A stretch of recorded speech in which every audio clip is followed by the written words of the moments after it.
I heard the front door slam so hard the walls trembled. At first, I thought it was a mistake. A gust of wind, maybe. But then I saw him, Ethan, my fiancé, standing in the hallway, breathing like a storm was trapped inside his chest. His jaw was clenched and his eyes. I'd never seen that look before. Not even when he was furious at contractors or suppliers. "What's wrong?" I asked, my voice small as I bent down to buckle my sandal. "You're supposed to be on site this morning." He didn't answer. Instead, he threw a thick folder onto the coffee table. It burst open like a wound, spilling photographs across the polished wood. I stepped closer and my stomach twisted. They were of me, with Logan, his deputy. One photo at a cafe, another at the park. Logan leaning in close, whispering something near my ear while his hand hovered near my back. "It's not what you think," I said instantly, reaching for the photos. "We were planning your birthday surprise." "I swear." "Shut up," he growled, grabbing my shoulders so hard I lost balance. His voice dropped lower, colder. "I know everything. How you locked yourself in his office. How you flirted at the company retreat." I could barely breathe. My throat went dry. "There's nothing going on. He was just helping me." The slap came fast. I didn't even see his hand move, only felt the sharp sting exploding across my cheek, followed by the metallic taste of blood on my tongue. "I picked you up from nothing," he spat. "Gave you a job, gave you a life, a home, and you repay me like this?" Tears flooded my eyes. I shook my head, still stunned. "Ethan, please. Just listen, pack your things. 20 minutes. I don't care where you go, but you're not staying here." He pulled out his phone, already calling someone. "And tell your little sidekick he's fired too." My hands trembled as I grabbed the nearest suitcase. I didn't know what to take. My mind was blank. My life was unraveling in real time, and I couldn't stop it. When I reached for the jewelry box, he blocked me. "Leave it," he said coldly. "Everything I gave you, bracelets, earrings, the ring, that stays. You walk out with what you walked in with." I stared down at the diamond engagement ring, still clinging to my finger. Walked in with? I came with a second-hand coat, worn-out boots, and a heart full of hope, and now I was leaving with less than that. "Even my paycheck?" I whispered. "That's mine too," he said without blinking. I placed the ring on the vanity, then the sapphire studs, the watch. One by one, every symbol of the life I thought we were building together landed on that cold wooden surface. In the end, I left with a small suitcase and a scarf, just one. A birthday gift from my best friend Vera. The only thing Ethan hadn't touched. At the Caldwell constructor's office, the security guard gave me a puzzled look. "Miss Graves?" "Mr. Caldwell said you no longer work here." I tried to keep my voice steady. "I need to speak with Logan Price." The guard shrugged. "He's gone too. Big blow-up this morning. Said you're both banned from the premises." I begged to collect my personal things. After a tense exchange, they allowed me upstairs, flanked by another guard like I was a criminal. My desk felt like a crime scene. Whispering co-workers avoided eye contact, like betrayal was contagious. I gathered my photo of Mom, my favorite mug, and saw it. A flash drive. The one with the slideshow I was preparing for Ethan's surprise party. I slipped it into my coat pocket. In the hallway, I passed Lainey from accounting. Her eyes flicked up, then away. "Lainey, please, do you know where Logan is?" She didn't even pause. "No. And if I were you, I'd leave before he comes back. Ethan's furious. Told everyone not to talk to you." Her heels clicked faster as she disappeared down the corridor. In the elevator, 2 male colleagues whispered. "She was sleeping with Logan behind Ethan's back," one said. Of course. Small-town girls like her, always hiding something. The doors closed before I could scream. That night, I cried at Vera's apartment until I couldn't breathe. What did I do? I sobbed. Why would he think that of me? She handed me tea, with shaking hands. Men are unpredictable. Today you're everything. Tomorrow you're disposable. But I saw it in her eyes. She was already calculating how long I could stay. A day, maybe 2. Her boyfriend basically lived there too. And just like that, I was alone, disgraced, homeless, and unaware that something was already changing inside me. I thought it was stress. I hadn't eaten properly in days, barely slept, and spent most nights curled up on Vera's couch, staring at the ceiling. But by the 3rd morning of waking up nauseous and sprinting to the bathroom, something clicked. No, it slammed into me. I bought a test at a pharmacy 2 blocks away, hiding my face behind sunglasses like I was doing something shameful. I took it in silence, sat there on Vera's cold bathroom tiles with trembling hands. 2 lines. I stared at them for what felt like hours. Then again, and again. 2 clear, undeniable lines. I was pregnant with Ethan's child, the same man who threw me out without a second thought. I leaned over the sink, trying not to cry. Not now. Not again. My baby didn't ask for any of this. Telling Ethan was out of the question. What would he think? That I made it up to trap him? To win him back? Or worse, that the baby wasn't his. And Logan? I couldn't even say his name without my stomach twisting. No. I needed space. Time. Somewhere far away. Somewhere I could think without whispers or threats. That's when I remembered it. A tiny wooden house in Hollow Creek, Montana. My grandfather's place. He passed away 5 years ago, and I hadn't visited since the funeral. My mother still kept the keys, just in case. I had brushed it off back then. What would I ever need with an old shack in the middle of nowhere? Now it felt like the only place left on earth that was mine. I called my mom, trying to keep my voice light. Hey, I think I just need a little break. Clear my head before the wedding. The lie came out easily. She hesitated. Things okay with Ethan? Yeah, of course. Just want to breathe before the big day. I could hear the worry in her tone, but she let it go. I'll overnight the keys, she said. You still have that old sleeping bag? The next morning, I packed what little I had left into a duffel bag. Vera hugged me briefly. No long goodbyes. Her boyfriend didn't even look up from his phone. I bought a one-way bus ticket and didn't tell anyone where I was going. Let them wonder. Let them think what they wanted. I was done explaining myself. The bus ride to Hollow Creek was long, bumpy, and bitterly quiet. Golden fields rolled past my window, then forests, then empty stretches of land that felt like a different country entirely. The farther I went, the lighter my chest felt, and the heavier my heart became. This wasn't a vacation. This was exile, self-imposed. But maybe it was exactly what I needed. An older woman with a floral scarf and kind eyes sat beside me. She didn't ask questions, just offered a wrapped sandwich and a bottle of water. When I politely declined, she nudged it into my lap anyway. You've got that look, she said. What look? I asked, startled. Same one I had when I found out I was pregnant on a Greyhound bus in '78. I blinked. She just winked. You're safe, honey. Whatever it is, you're safe. I smiled for the first time in days.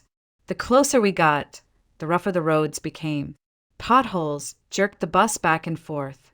At one point, I had to grab a paper bag and lean over, nausea winning again. The woman gently rubbed my back. You're early, she said calmly. Not even showing yet. First trimester, I'm guessing? I nodded weakly. No husband. Her voice wasn't judgmental, just curious. No, I whispered. She nodded again. Doesn't matter. It's still a miracle. When the bus finally pulled into the Hollow Creek stop, really just a gravel turnoff next to a faded gas station, she touched my arm. I'm Miss Annie. I live 2 houses down from the old syrup place. If you need anything, you come knock. My breath caught. You knew my grandfather? Her eyes lit up. Vasily? Of course. He always showed me photos of you. Said you'd come visit one day. My throat tightened with guilt. I hadn't come. Not once after he passed. He waited, she said gently as if reading my thoughts. But he'd be glad you're here now. I stepped off the bus and into the sharp autumn air, clutching my coat tighter. Miss Annie waved once, then disappeared down the gravel road. I stood there for a long minute, watching the sky shift to gray. Then I turned toward the house. The walk was longer than I remembered. Muddy. Half the path was overtaken by weeds. My city boots sank into the soft earth, and I cursed under my breath as one heel snapped clean off. Great. Just great. The house came into view, slowly, like a ghost revealing itself. It was smaller than I remembered, more fragile. Shutters askew, paint peeling like paper. The roof sagged slightly in the center. My grandfather's once proud porch was barely holding together, and yet it was still standing, still here. So was I. I dropped my bag on the porch, jiggled the rusty key in the lock, and stepped inside. The air smelled like dust, old books, and forgotten memories. I stood in the doorway and whispered into the silence, "I made it, Grandpa." The first night was rough. I didn't sleep much. The wind howled through the broken window frames, and the old floorboards creaked like they were speaking some forgotten language. There was no electricity, no running water, and the only source of heat was a rusted-out wood stove that looked more decorative than functional. I wrapped myself in an old quilt I'd found in a cedar chest and tried not to think about everything I'd lost. But the silence had a strange effect on me. In Denver, silence was never really silent. There were always sirens, traffic, neighbors. Here, it felt like the house was breathing, waiting for me to speak first. The next morning, I was boiling water on a makeshift gas burner when I heard a knock at the door. Not a tap, a solid, confident knock. I froze. No one knew I was here, unless my mom had told someone. My heart started to race. I crept to the door, barefoot, still wearing an oversized flannel shirt and leggings from the day before. "Who is it?" I called, trying to keep my voice steady. "Mail," came a man's voice. "I've got a pension check for, Catherine Sirov?" My grandmother. I opened the door a crack, and there he was. A man in his early 30s wearing a blue post office jacket, holding a crumpled mail bag and a confused smile. His hair was a mess of chestnut waves, and his eyes were the soft kind that gave nothing but steadiness. There was something immediately honest about him. "My grandmother passed 9 years ago," I said quietly. "You might want to update your system." His face fell. "Oh, I'm really sorry. She's still on the delivery list. I'll make a note to remove her." He looked at me again. "You're her granddaughter?" I nodded. "How long you planning to stay?" I hesitated. "I don't know, a while, I think." He smiled. "Well, welcome to Hollow Creek. I'm Daniel. If you need anything, tools, phone charger, hell, even a hammer, I'm down the road. House with the red gate." "Thanks," I said, then paused. "Wait, you're the postman?" "Sort of." He shrugged. "I used to be an architect in Seattle. Life happened. Mom got sick. So now I'm a part-time postman and full-time repair guy for whoever needs one. An architect turned mailman in a town with one general store and more stray dogs than people." It should have sounded like a sad story, but somehow with him standing there it didn't. His eyes drifted behind me. "You got power in there?" I shook my head. "I thought I did, but nothing's working.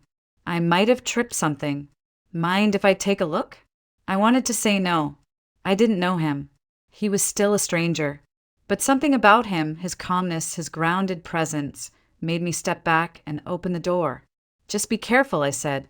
"This place is a death trap." He gave me a half smile and stepped inside like he belonged there. In minutes, he was poking at wires and examining the old fuse box. "This isn't safe," he muttered. "Honestly, this whole thing needs replacing. You're lucky it didn't spark in the middle of the night. I'd fix it myself, but..." I gestured vaguely at my stomach. He blinked, clearly noticing for the first time. "You're pregnant?" "Yes." "Got it," he said softly. No judgment, no surprise, just understanding. "Then you really shouldn't be in here without working heat or safe wiring." "I don't have money for a contractor," I admitted. He straightened up, wiping his hands on his jeans. "I didn't say anything about money. I'll come back tomorrow with what I need. Don't worry. You don't even know me. You're Sirov's granddaughter. That's enough." And with that, he was gone. That evening, I sat on the porch wrapped in the same quilt, sipping lukewarm tea from a chipped mug. Something about the way he said that's enough stuck with me. In Denver, I'd never been enough. Not for Ethan, not for Logan, not for the co-workers who turned their backs overnight. But here, in this little forgotten town, someone offered help without asking for anything. I didn't know what to make of it, but I knew one thing. I slept better that night. It was a Thursday when Logan Price showed up. I was sweeping leaves off the porch when I saw a sleek black SUV kicking up dust down the gravel road. My heart dropped into my stomach. Nobody around here drove cars like that. Not unless they were lost or came looking for something. Or someone. The engine cut out in front of the house. The door opened and there he was, Logan, wearing the same tailored coat and polished shoes he always wore at the office, like he'd stepped out of a Denver boardroom and into the middle of a forgotten postcard. "Alina," he said, his voice a little too cheerful, like we were old friends bumping into each other at a farmer's market. "What are you doing here?" I asked, stepping back toward the doorway. "Can we talk?" He said, "Just 5 minutes."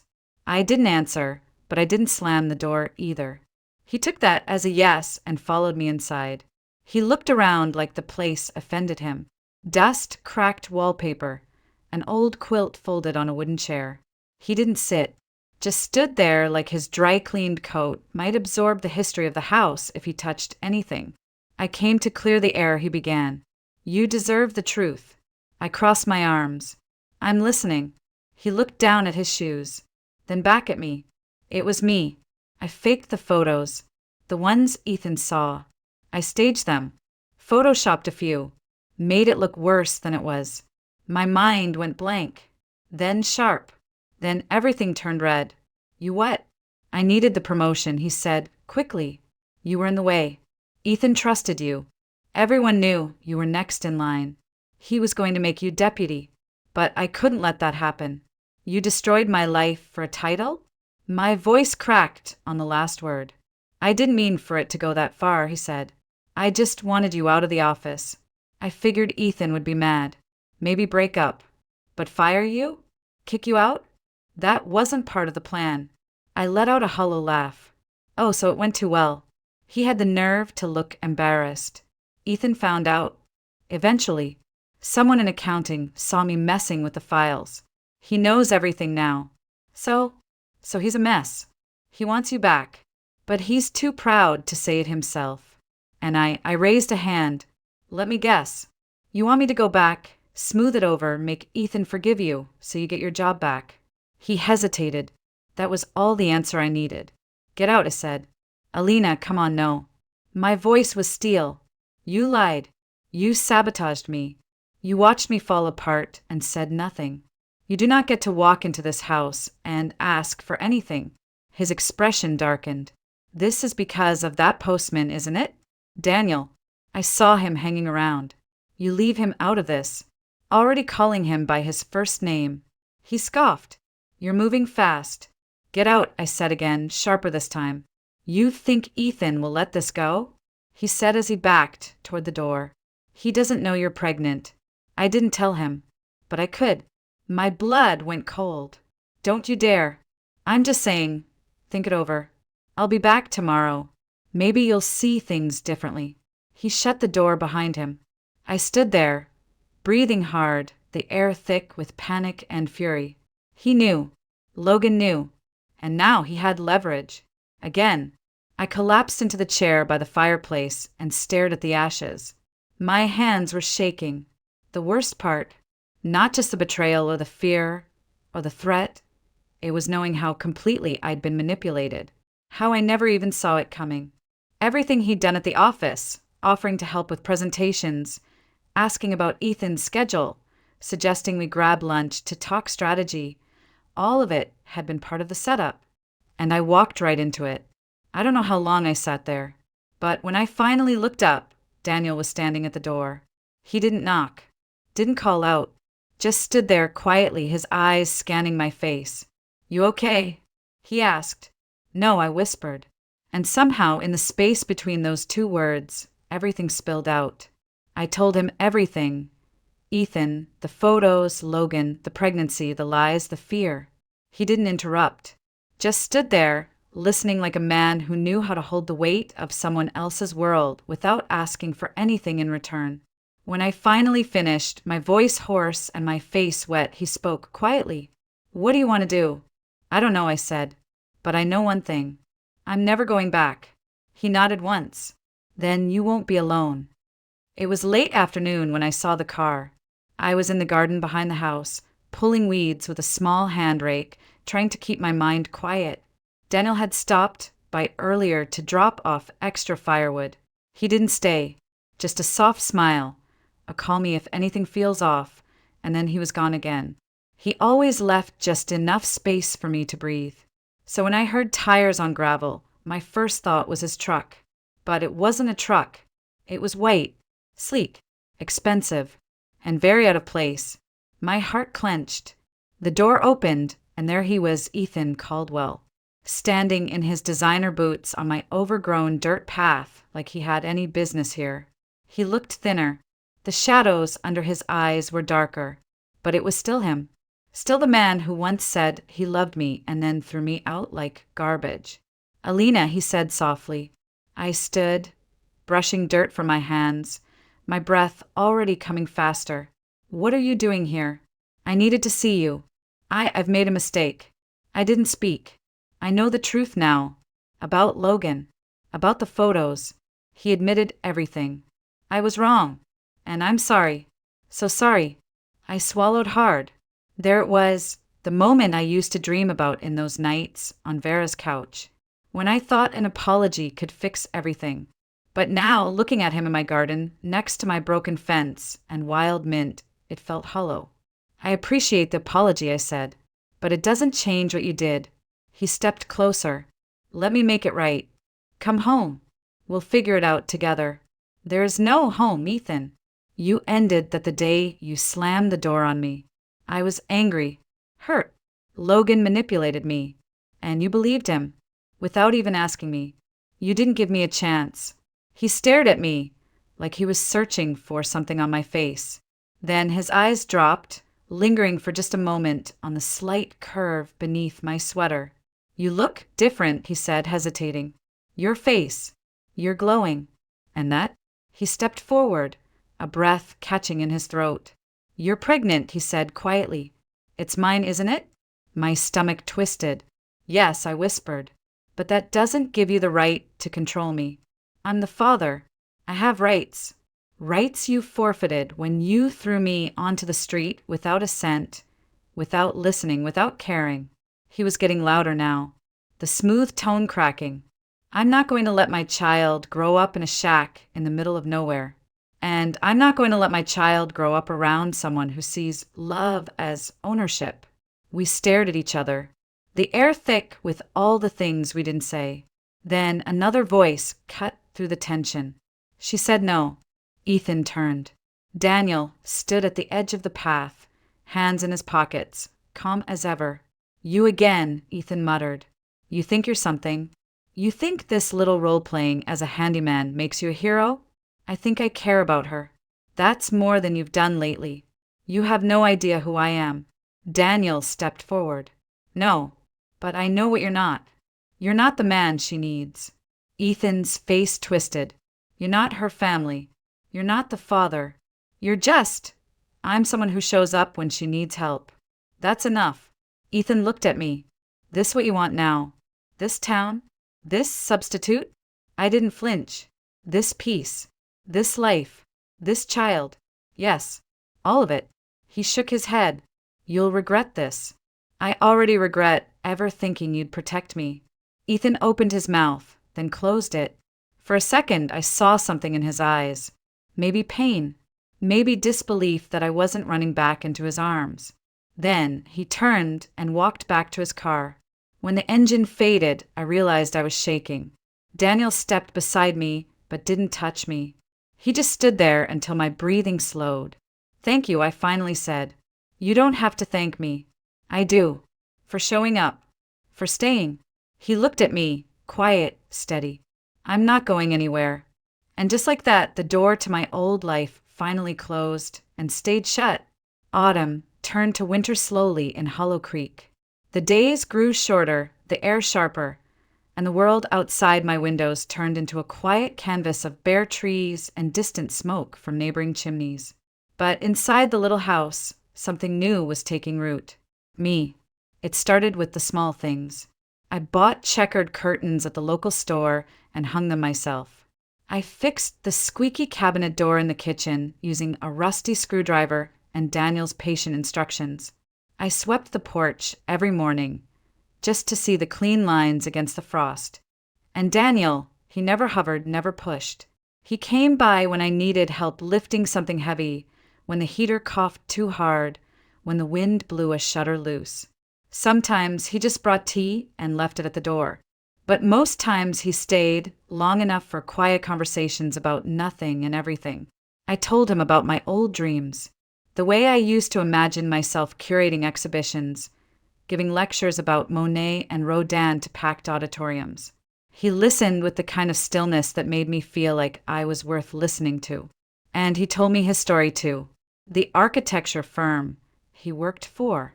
The colleague who stole his design and blamed him for the disaster that followed. The mess, the public humiliation, the quiet decision to just walk away and never look back. We were both running from versions of ourselves that were built in glass towers and fell just as easily. One day, while visiting Daniel's mother, Carol, she handed me a binder filled with old art books. "Thought you might want something to keep your mind busy," she said with a smile. "And maybe you can use it if you start teaching at the local school." "Teaching?" She nodded.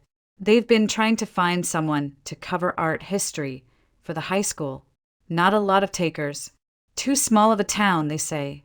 But I think the kids would love you." At first, I hesitated. The thought of standing in front of a room again, of explaining brushstrokes and symbolism, felt almost foreign. But then I remembered who I was before Ethan, before Logan, before I measured my worth by how quiet I could be. So I said yes. It was only 2 days a week, 10 students, a chalkboard older than me. But when I saw their eyes light up as I talked about Van Gogh and light theory and the way art survives war and pain, I felt something stir in me again. I was becoming whole. Meanwhile, my belly grew. The nausea had passed, replaced by late-night kicks and the growing realization that I wasn't just rebuilding my life. I was building someone else's too. A tiny heartbeat that danced during ultrasounds. A life I couldn't yet name, but already loved with everything I had left. Daniel was there through all of it. Every doctor's appointment, every grocery run. He fixed the roof when the first snow hit, reinforced the stairs, and even built a crib with his own hands, sanding every slat until it was smooth as silk. "You don't have to do all this," I told him once, watching as he carefully installed a night light shaped like a moon. "I know," he said, not looking up. "I want to." And then one evening after dinner, just grilled cheese and soup, nothing fancy, I looked across the table and realized I wasn't afraid anymore. I wasn't afraid of him leaving, or disappointing him, or needing too much, because he didn't make me feel small. He didn't make me prove my worth. He just saw it. "Daniel," I said softly. He glanced up. "I don't know what this is yet, but I'm not running anymore." He smiled, and for the first time, reached across the table and took my hand. "I've been waiting for you to say that." We didn't kiss that night. We didn't rush.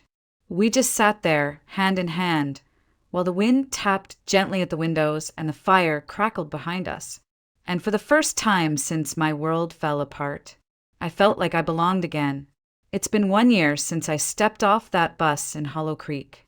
A full year since I stood on my grandfather's porch, broken, scared, with a baby growing quietly inside me and no idea what came next. Now I sit on the same porch, a blanket draped over my lap, a warm cup of tea in one hand, and in the other, the tiny fingers of my daughter, Nadine. She's 3 months old. Her hair is impossibly soft, the color of warm honey. Her eyes, Daniel's eyes, watch everything with curious focus, as if the world is a puzzle she's already halfway to solving. Sometimes I catch her staring at the sky like she remembers something I've forgotten. Daniel says she's going to be an artist. I say maybe she'll be an architect. He laughs and says, either way, she'll build something beautiful. He's not wrong. The house is no longer falling apart. We repainted the walls together. He picked the color, I picked the brushes. Carol gifted us new curtains. Miss Annie left jam on the porch every Sunday during my last trimester. Steppen stopped by once with a hand-carved wooden cradle that made me cry for 20 minutes straight. We got married in July.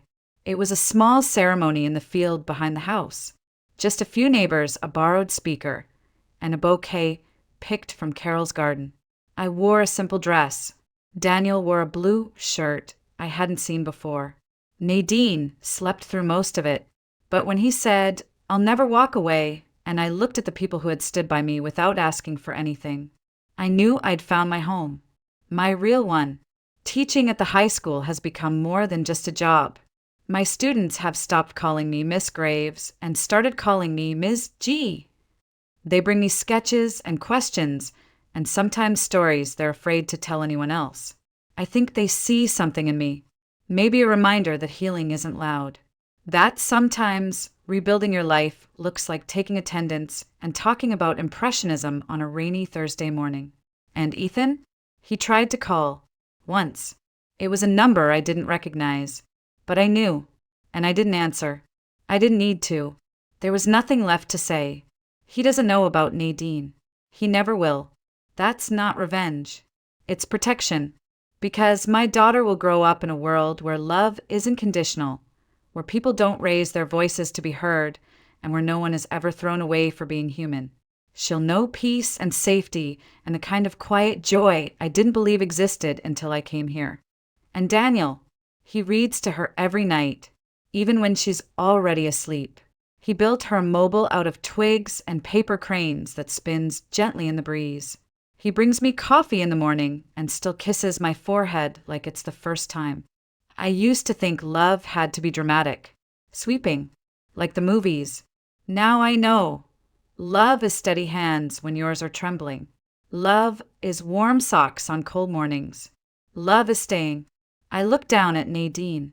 She's sleeping now, her breath soft and even, one tiny fist curled against her cheek.